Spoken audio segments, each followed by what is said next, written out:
ஐவஸ் என் writ எனக்கு என்ன help பண்ணுறான் பாருங்கள். சாத்துக்குடி உரிச்சு கொடுக்குறான். அழகாக தோலை எவ்வளோ அழகாக பிக்கிறான் பாருங்கள். பிச்சு எடுக்கிறாரு. ரிட்டு சூப்பர், அம்மாவுக்கு ஹெல்ப் பண்ணுமா.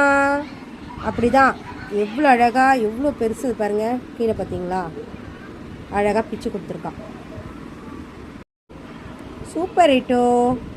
அப்படிதான் எவ்வளோ அழகாக பிக்கிறான் பாருங்கள். மூக்கில் அந்த மேலே இருக்கிறத மட்டும் அதை நோண்டி எடுத்து பிக்கிறான். தெரியுதுங்களா? கோவம் வேற வருது. என்னடா கோவம் வந்துருச்சா? இங்கே வா. பிரிக்க கோவம் வந்துருச்சா? அதை பாருங்க. இதை பிரிச்சு இந்த மாதிரி வெரி குட். அப்படிதான். மூக்கே வலிக்கும் போல இருக்கு. அம்மோ பட்டு என் மேலே தடவிக்கிறான்.